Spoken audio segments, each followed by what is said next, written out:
Welcome to the Trinity Podcast. My name is Joel. Today on the podcast, we have Daniel Riddick, Tommy Carr, and Tom Messer. Thanks for tuning in each week with us. Each week, we like to take a topic and ask some really good questions. It could be current events. It could be something about a series that we're teaching. But today, gentlemen, we're going to jump into the subject of leadership. And this past week, a couple of guys from our student ministry leadership team came to my house and they helped me put together a shed. Now, if you know anything about certain types of sheds, when they say some assembly required, they mean all assembly required. So about 30 minutes to an hour into it, we realized all four of us were just trying to do our thing, and someone had to step up and take leadership. They had to be like, all right, I'm calling the shots. You two work on this. You two work on this. And it wasn't until then that we actually started getting something done. Mm-hmm. And that just reminded me, in any situation in life, obviously, there's got to be someone that takes the leadership, that is leading the way. Mm-hmm. There's leaders and there's followers. So you as church leaders, I think, would have a great perspective for anyone listening today. It could be someone who maybe is in church leadership. It could be a mom or a dad, maybe even in a marriage relationship, or someone that runs their own business, whatever it may be. So I thought it'd be good. We do a two-part here on the subject of leadership. So what I'd like to do is talk through maybe some, what people would say, some guiding principles to leadership, and then see just how those relate in all those different areas. Sound like a plan? Sounds great. Good. All right, good, very good. Yeah, if you said no, I'd be like, it's too late. I don't know. We're going to talk about this anyways. So let's jump into these guiding principles of leadership and get your guys' thoughts on it. All right, here's the first one. A guiding principle of leadership, and we're going to phrase it this way: a successful leader, wherever that may be in life, a successful leader knows what is important and what is necessary. A successful leader knows what is important and what is necessary. So do you think what is important and what is necessary, are those one and the same, or are those different things at times when it comes to leadership? A good leader knows what is important and what is necessary. Ready and go. Daniel Riddick, what you got? Yeah, I mean, I think they could be the same thing. What is most important could be the most necessary thing, and they could be different. And I think being able to, I love to ride the fence on this. It could be either or. No, I think leadership, or part of leadership, and again, we could be talking about the context of the home or family or whatever, is being able to kind of both identify both of those. And again, not knowing kind of the context of these principles, you know, if you think about important being the big picture kind of goals, objectives, maybe that's for a relationship or for your kids or at work, and then what's needed or necessary, you know, meaning what is pressing in the moment. And I actually think those two ideas, what leadership is managing the tension between those two things. What's the big picture objective, and then what do I need to do today in order to walk our family or walk this relationship, toward that, and managing, probably based on personality. Even at this table, there are some of us that are more inclined to spend our energy on, one side of that equation. And a lot of us love to be focused in on the day in and the day out, what we're doing next. We've lost sight of the big picture. Then some of us, probably personality-wise, we can kind of stay pie in the sky and not make a lot of progress. Mm-hmm. Yeah, Pastor, are you a big picture type of person, or are you down into the details? Clearly the big picture. I mean, I would have a tendency, I like details, but I'm not good at it, and it doesn't help us if I'm in the weeds a lot. Mm-hmm. So you said important and necessary. Mm-hmm. So I would say probably a better way to maybe frame that is important and urgent. Mm-hmm. That's good. And you have important things that are not urgent. You have urgent things that are not important. There's a model of decision making and prioritization schedule that's pretty famous with that. What you want to do is you want to make sure that you're working on important things first and urgent and important things second.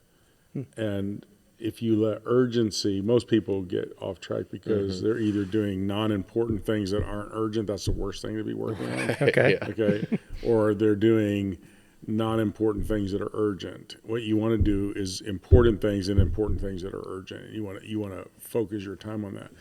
And if you think about it, you're always pulled. Leaders are always pulled in different directions, horizontal and vertical, and that's where the important and urgent get into.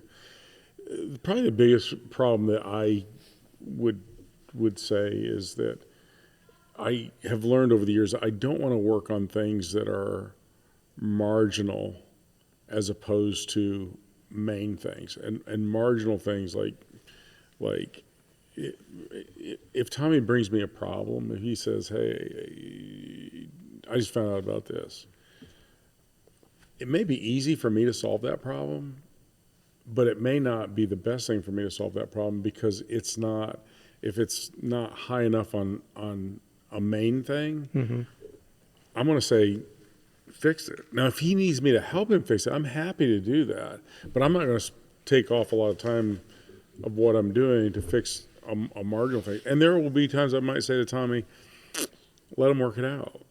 Let them figure it out.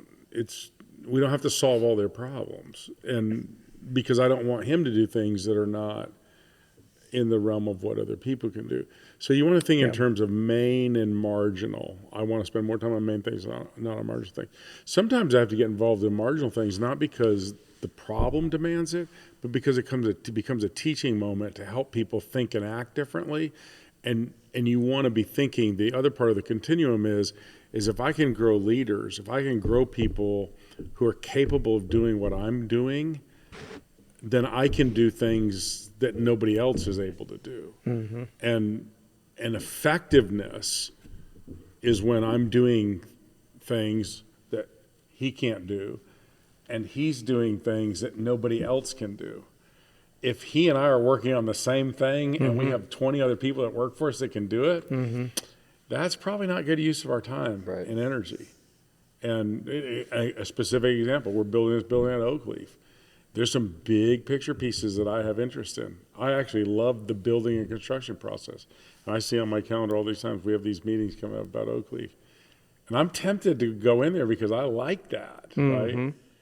I only go in there when he says, hey, There's I a think problem. you need to be for that. And it's helping him to learn how to do it. The next one, he can do it because he's learned how to do it, you know? And I'm there my job in this role is to protect the church's interests and don't let him fail. Yeah. His job is to make the project work. And so you have to, that's where leading is not just being the best person at everything or the most knowledgeable person. It's knowing what everybody's best role is and helping the team accomplish what the team's goal is, not what individual goals are. So related into maybe a family context, I like the phrasing of what's important and what's urgent. Tommy, how does listening play a role, maybe from a parent's perspective, trying to help your family decide what's important, what's urgent? How does listening to your wife and your kids play a role in deciding those things? Yes, I think it plays into what they just said. They did a great job unloading those leadership principles. But when you listen, it expands your perspective. And that's really important in leadership. So none of us is as smart as all of us, right? And so smartest guy at the table is not smart as all four of us. So even inside of a family situation, Rhoda's way more equipped with some what I call kind of just street smarts. She just kind of gets those kind of real intuitive type of things. Christopher's really good with people. Andrew's really good with decision making. Crystal's really good with understanding the emotion. So when we all get together, it gives me this perspective. So here's what leaders do when they do it badly is if it's urgent or important to them, but they don't keep in mind the whole of the organization or they don't keep the whole of the family together. So when I'm making a decision not based on what's best for me or what's urgent for me, it's for the whole of the organization. So I think it's what Tom's saying is if we're all working on the same thing, that's not healthy for the organization. If Daniel's making decisions in isolation, saying, hey, this is really important. Well, it might just be important to him. It might Yeah. not be important to the organization. I might go, hey, it's really important that we do this as a family. We're in a family of 5. It might be important to one person. Right. And so listening makes you understand the importance to every person in the organization. Yeah. So that's why I think just listening is critical. Listen, I think sometimes too, and again, you can really think about this in the context of marriage and family as well. You know, there's also you find yourself at times in a kind of a triage role, which is, hey, we've got these big, grand visions and hopes and dreams for our marriage or for our family, but then sometimes it's like there's some real significant issues in the moment, you know, some bleeding that's got to be stopped before we can then get to the preferred future. And that is a real leadership work, is being able to look at the, you know, context of our family, our home, our relationships or whatever, and go, hey, you know, here's where we want to be. What do we need to do now, or what must be addressed immediately in order for us to get there? And I love what Tommy said, and helping us understand, and Tom said this as well, the roles that we play in getting there. I sat down a couple of months ago with a great couple in our church for premarital counseling, and we really talked through on all your major issues, finances and communication. We kind of went through, you know, everything, and what we concluded were, in general, they really had shared values and vision in each of those areas, but they were not uniquely equipped, or they were equipped differently in order to get there. And it'd be a huge mistake if one of them began to, you know, kind of play a role that they were not gifted or equipped in. And again, that is the role of kind of that leadership work within the context of a home, is going, where are we trying to go, and what are the next steps we need to take to get there, and who should do it. And I like what Tommy was saying. Yeah. You know, the Parrots came up with a really great term, what he's talking about. It comes out of a SEMBUS guide that they do this evaluation. Well, it talks about it all needs to be done. Somebody's got to do the money, but there has to be a designated role of who's the most proficient, who's the most gifted, who's the best at it. So I've told Tom jokingly, I've told people about Tom. So I've been here for 3 years. They said, what's part of your job? I'm like, well, I'm the campus pastor on the campus the senior pastor lives at. It adds a different dynamic. It does. And I realized this knowing him since I was 14. He can come up with more ideas than anybody I know, right? So Rhoda says, so what's the toughest part of your job? I said, it's not tough. Tom will give me 100 ideas. I got to come up with the 10 most important that he's going to ask me about in the next meeting. Yeah. And so the designated role for me is going, all right, Tom, I know that all these things are important. I think Daniel Warren and Gary really appreciate the fact that they don't have to be the only ones trying to figure that out. It is this big, and here's the truth, the more you spend time, but they're designated roles. And so there's things I go to Daniel for, and there's things I come talk to you about. And that's the idea of leadership. It's like, I do not do this all by myself, or I am leading inadequately. It's employing every person on my team at what they are gifted with. It's the same thing in the home. If a man is bad at handling money and his wife is a finance manager, but he's going to dominate it, he is not leading well. In that, here's something there's a really important principle in that is, and this we use the family as a context. We have a tendency, people have this all or nothing. I'm not good at money, so I'm going to let my wife manage the money.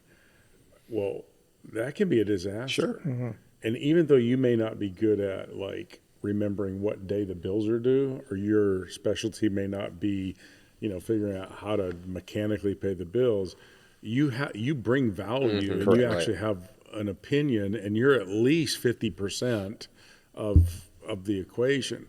So sometimes it's better not to find excuses for you or for people not to be involved, but find their role in being involved. And he alluded to him and Rhoda. If my kids come to me and I can sense they need emotional support, I suggest start with your mother. Because if you're looking for me to pour out the empathy, it's probably not, you're going to be disappointed and frustrated. When you get all the emotional support that you need, and you need somebody to tell you or logically help you work through what your best options are, come back to me. Because your mom's still going to be, I want to emotionally support you and help you, and, I'll pay for that. She'll right? And then I'm here, like, I'm thinking about, hey, the problem you're in today is not that big of a problem. Let's think about how do we behave so we don't ever get into this kind of problem again. How do we avoid this in the future? So everybody has a role. And we should, I know we want to think broadly about the conversation, but in our role in church, leading church organizations, a leadership pipeline is critical. And if we can empower people to think and act like leaders at the lowest level, we're all going to be better off down the road. Yeah. Every organization, my son owns a company, and I'm constantly saying this to him: you have to create stakeholder positions for the people that work for you. And if they're not stakeholders, they will abdicate quickly. It's somebody else's problem. It's somebody else's fault. If we can get everybody in church to think executing Sunday morning services at a high level is every single person that belongs to our church. That's their responsibility. If we can think about executing outreach or small groups or any other system that we value as it relates to church life, the more people that act like leaders, the more solution that we're going to have to the challenge that we're executing on. So helping people find their role and empowering them to fill that role is critical in that process. By the way, I think that's something, and this really just kind of reflects the conversations we're having in my household right now. I think that is a principle, and I don't think your home should be run like a business. But at the same time, that is a powerful idea. If you're looking so we've got a lot of parents listening of kids of all ages, and there's a maturity that's required in this. I wouldn't walk up to my 2-year-old and try to explain to them their role in the family household. But as your kids get older, the more you can help create a family vision, the more you can help identify that they are not just there to consume and to take and to, live their best life while mom and dad are over here dying because, their whole world's, bent around trying to provide and give and take, but that there actually is a part that they play in the home that's appropriate based on the age and life stage that they're in. It actually, at an early level, prepares them for when they are out in business, when they are in the marketplace, when they're in their own, that, hey, I'm not a lone ranger here. Yeah. The whole world's about me. I actually have a part to play in the thing that I'm a part of. And actually, I think there's work to be done that parents don't think deeply about. It's, what are the responsible, appropriate roles our kids play within the context of a healthy home? And that begins to change. That opens up the doors to a lot of interesting conversations with your kids and with your family. That's great. So let's move on. I know our time is running through. Here's the second thing, and I think this one fits in with the first one. At times as leaders, we need to make a decision, whether it's in a family or business or church, make the decision on what to keep and what to let go. And you can relate that to any area of life. But someone once said this: not everything from the past is bad, but not everything from the past is good either. So as a leader, how do you decide, how do you work through what you need to keep and continue doing, and what are some things you need to let go or stop doing or reimagine? We're going to do this different. What are some processes you all have learned on how to evaluate those? Are you familiar with Chesterton's fence? I think I've heard you mention it to me before. I think that's when I was familiar with it. You never take down a fence until you first understand why it was put up to begin with. You never get rid of something until you first clearly understand why it's there. In there's so much that you can unpack in that. It's really, you've also heard, the one thing we fail to do from history is learn from history, right? And we tend to think and act superficially. We actually go through a strategy process in trying to develop forward-thinking strategy in our ministry here, where we go through kind of what I would call life cycle analysis of things that we're doing, what's working, what's not, what's confusing, what's missing. We go through, hey, what programs do we have that are accelerating, booming, declining, and dying? And sometimes it's not just how an individual product or an individual program is performing, sometimes it's understanding the history and the life cycle history. Why did we start that? What value did it bring in the past? What kind of emotional attachment do people have to it? Why has it become ineffective? Or why is it less effective? Whatever the thing is. And so before you get rid of something, you really have to go to the history of, well, how did we get here to begin with? Why did we think it was important? And then once you do that, then from current reality, you can evaluate its effectiveness in its current form. And then you can look around and say, hey, we're not the only people that are doing this. There's other people that are doing this, and they're doing it way better than we are. There must be a best practice out there that apparently we're oblivious to, right? And so before we give up on it, can we reinvent it? Can we approach this same thing in a different way? And if you pass the grid of, hey, the past doesn't give us any bearing on what to do with it in the present, nobody else out there has figured out this thing. We may not be the only people in the world. Maybe we should do something different because it's not helping us to accomplish our mission. And again, I alluded to this in family life, but it's true in church life, right? Yeah. If you make decisions that are emotional, then emotional people are going to be emotionally upset about your decision. If you make decisions that are rational and logical, and you can walk people through it articulately, most people are more married to mission than they are to methodology. If you don't differentiate between the two, they may be much more attached to the methodology than you are. And if you get rid of something they're attached to emotionally, you're going to get pushed back. And I know that from experience. Have there been decisions you've had to make in your family to where it's been related to, hey, guys, I know we always used to do this, but we need to let that go because there's some things that I want us to change focus on? I think that's a natural life cycle of a family. Yeah. And he's right. You get some that are emotional, like we've always done it this way. Yes. And it won't be if we don't ever do this anymore. And so, and not to over spiritualize or even maybe misapply a Bible principle, misapply it, but all things are lawful, but not all things are profitable. And so there's this profit principle. Even inside a business, you may get attached to a product, but when you look at the bottom line and feel like that the product is not generating the type of profit you're after, it's sometimes painful to terminate that. And it's sometimes painful to leave that product behind. It's almost like, I think the writer of Hebrews said, you leave the weights that just so easily slow you down in this race. Good leaders consistently evaluate, hey, now there may be a reason to leave it. The fence might be there for a reason, but look at the profitability principle on it and make a wise decision moving forward that it's the least weight to hold the family back, to hold the organization back, or to hold the church back.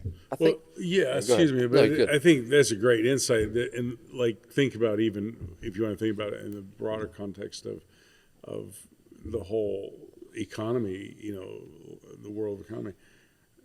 You want to invest in Blockbuster Video. I mean, that went away fast, right? Yeah.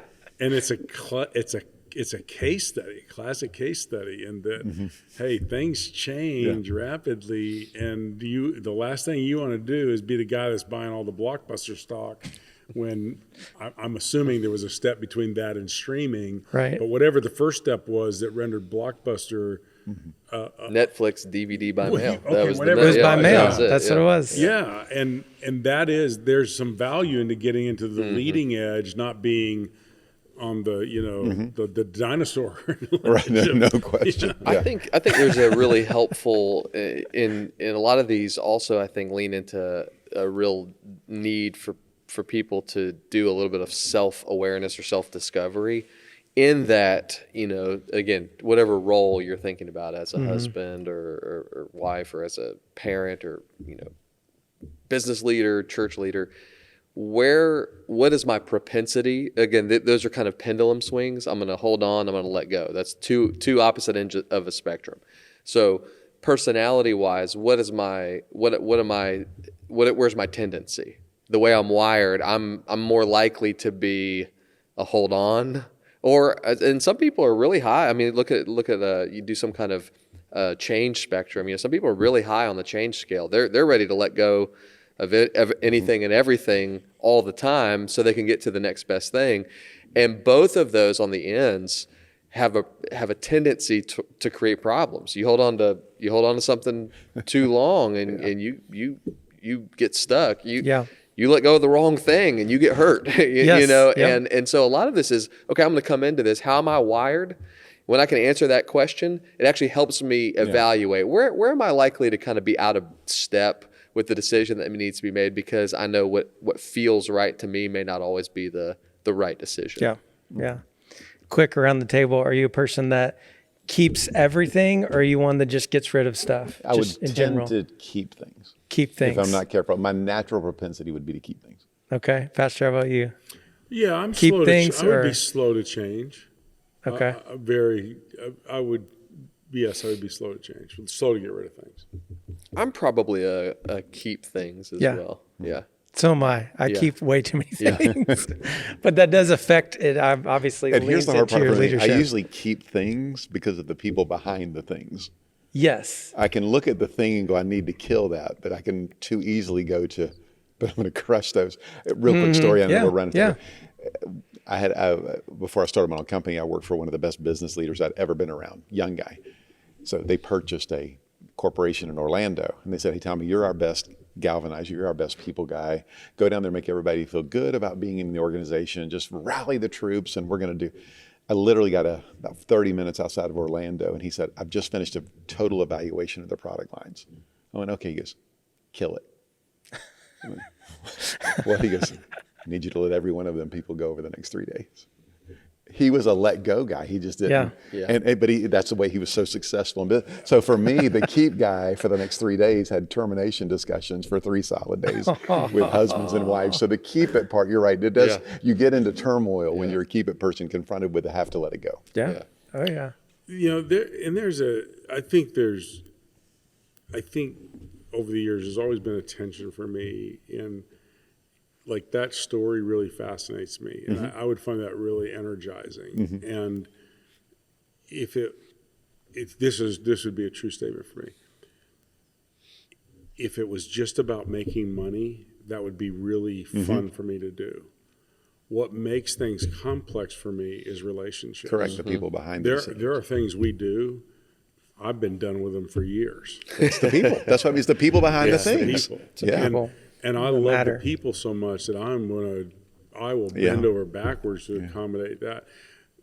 And now I won't do it to impact negatively the health of the institution. Correct. But you do feel that pressure. Yes. And in the business world, and it gets into, this is a really interesting principle I just kind of process, is that,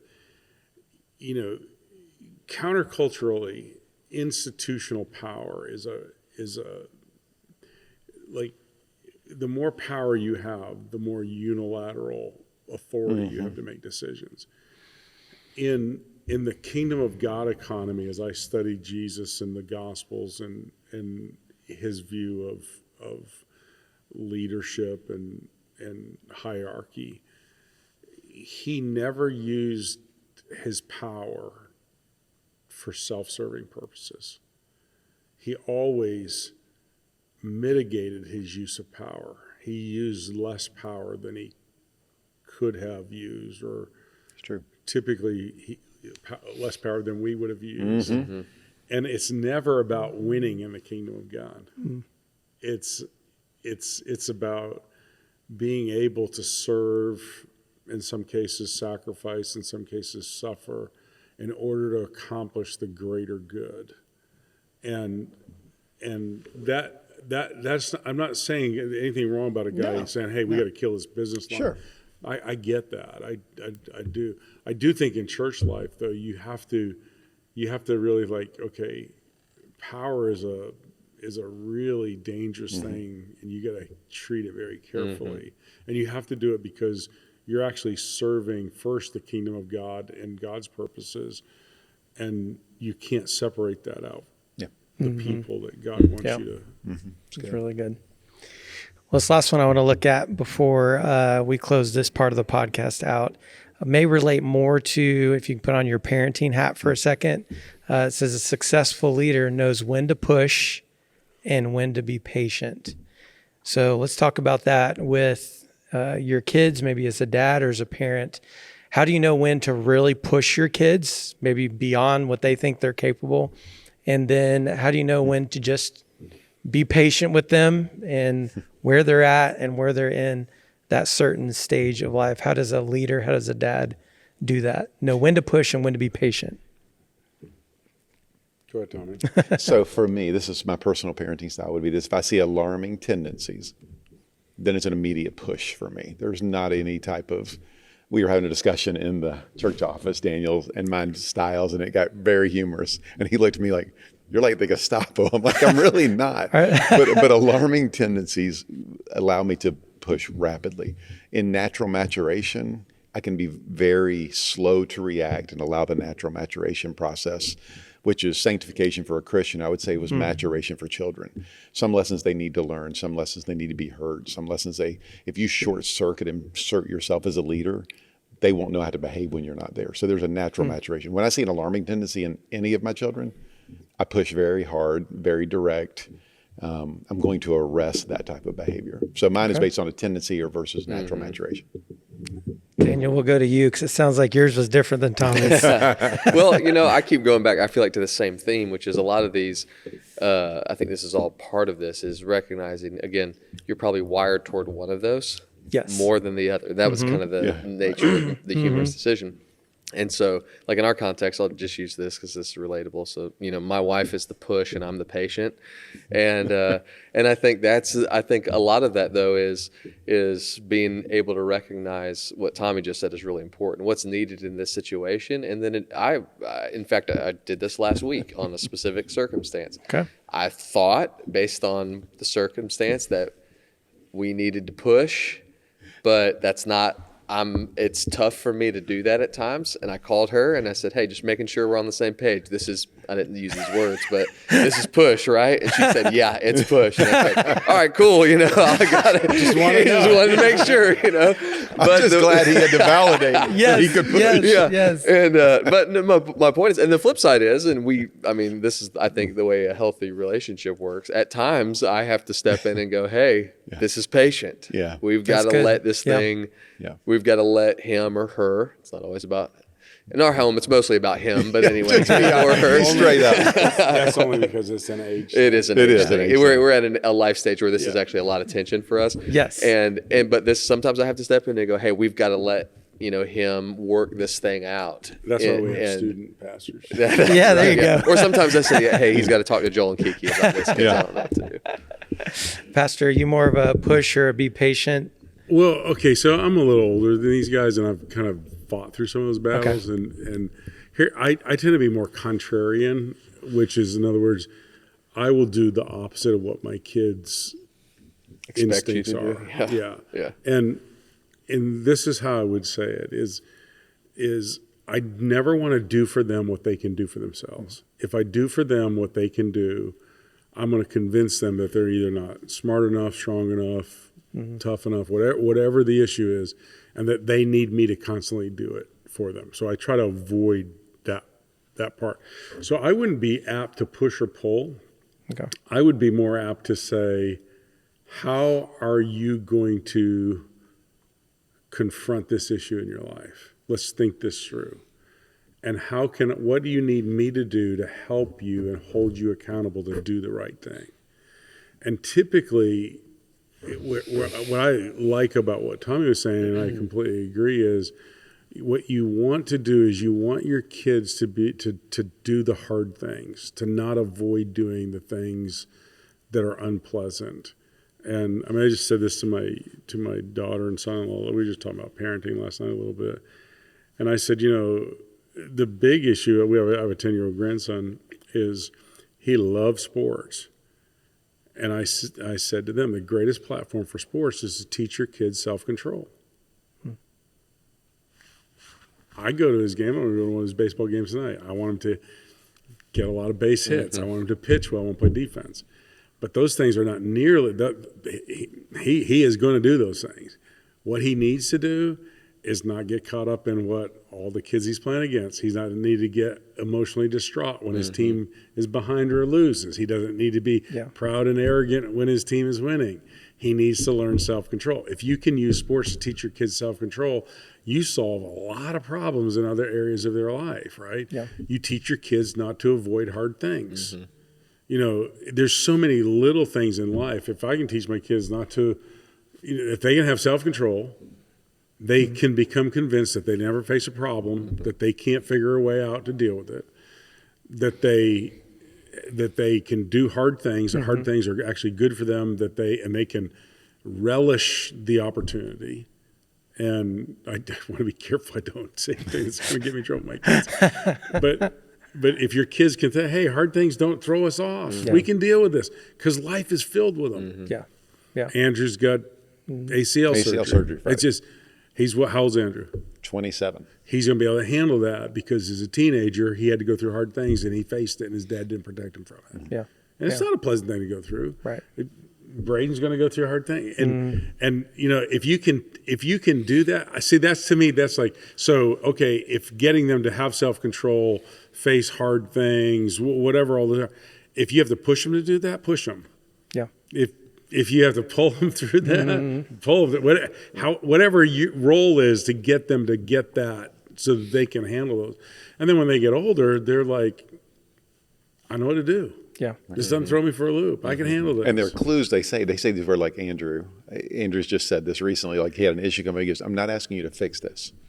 I'm just asking for your opinion on it. That's when you know you've equipped them to that natural, that they, I don't want you to fix it, but I value your perspective on it. If you've done a bad job, it's this, hey, I really need you to bail me out. Right. I tell my kids this all the time. My job is to be there in case you fail. I don't think you're going to fail. If you think this is something you should do, then I want you to do it with confidence. And I'm happy to be here to help you in case it doesn't work out. Yeah. But I'm not going to do it for you. I'm not going to. Or keep you from failing. And so the same principle in leadership in an organization applies. He would treat me the same way organizationally since I'm other. He's not telling me how to do it. I don't go to him and say, need you to do this for me.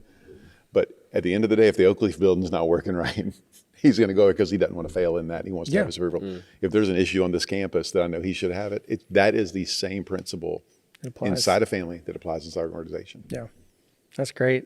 Well, we're going to put a pin in that, and we're going to jump on part 2 of this leadership discussion. Part 2, we're going to talk about how to have hard conversations, which I think could be really interesting, really good. We're also going to discuss why it's important to replace yourself, why it's important to delegate, why it's important to teach people to take your place.